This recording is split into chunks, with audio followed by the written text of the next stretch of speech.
สบายดี FC ซองโกวันทัวร์มาเจอกันอีกคลิปในการบุกเมืองขุดคำขุดคำเนาะถือสัมปทานไงไรเต็มเลยตื่นขุดแล้วแล้วเนาะไปเอาไปติดตามกันเลยว่ามันเป็นอะไรในการขุดคำเพื่อนเครื่องใช้รถจักรเนาะไปเบิ่งเลย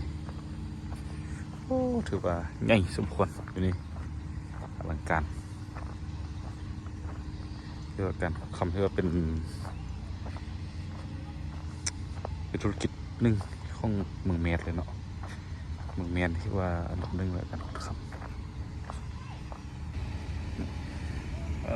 เธอมาเดินตามไปสิทธิ์เลยเป็นสปีดนี่จะเป็นอะไรนี่เนาะเป็นน้ำเมตรนี่น้ำเมตรลงมานี่เลยป้องสน้ำเมตรเลยเนาะน้ำเมตรเลย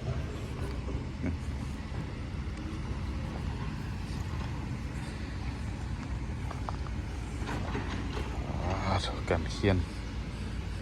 ในการเขียนแห่เนาะนี่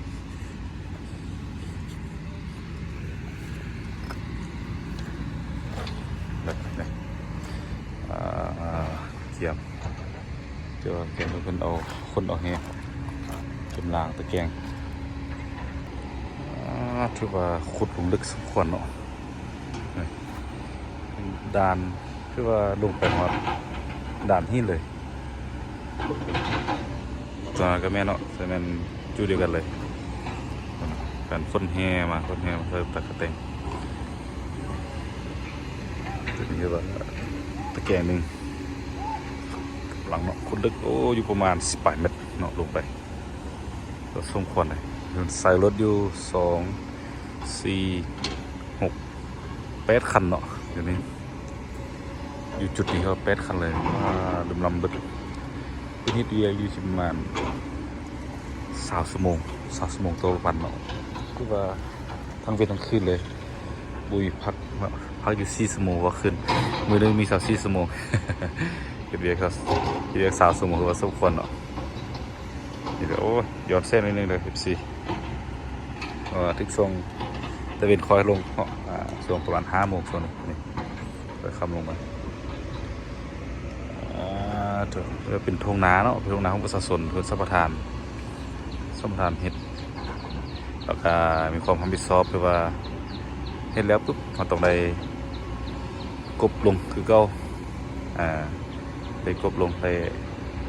แปลงให้เพิ่นเหมือนเดิมเนาะคือว่าเป็นทงนาคือเก่า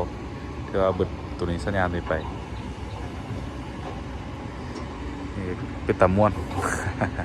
เป็นตาม่วนไล่เนาะคือเราเพิ่นเฮ็ดไล่ขันมวนไล่ขันหินยังกระมวลเห็นที่ว่าเป็นสัมปทานมาที่ขั้นตอนการล้างเก็บเอาคำมาเลยเนาะขั้นตอนการเก็บเอาคำเลยนี่เลยตะแกรงล้างครับเพื่อเอาตองคือเดินมาเนาะตองขึ้นมาเราจะมาถึงขั้นตอนที่มาล้างสกัดเอาคำไปฮอนเอาขับอีกเครื่องนึงเนาะลายขั้นตอนลายก็สีแดงเป็นความ วันนี้ง่ายเดี๋ยวเบิ่งการทดลองเป็นสีแดงลายเลยน้อยเนาะตัวนี้ขึ้นมานี่เลยตัวให้ตัวมันนาอ้องข้างป่ะเอามาล้างเมื่อนี้เนาะเอาเบิ่งกันดีคู่เดียวเนาะคู่นะปูนตัวนี้จะหาเชื้อเบิ่งตัวนี้สีแดงเขียนลายบ่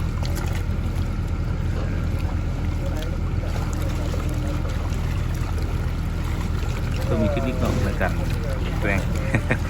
มวยที่นี่คือว่าอะไรตัวนี้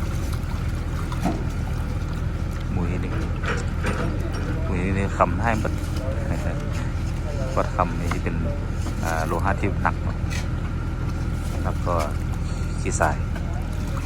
มันจะนอนไปห้ามอยู่พื้น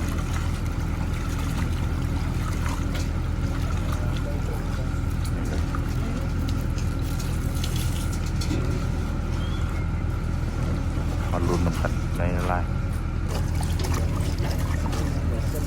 นี่เนาะมันติดตามเลยสีเห็นบ่โอ้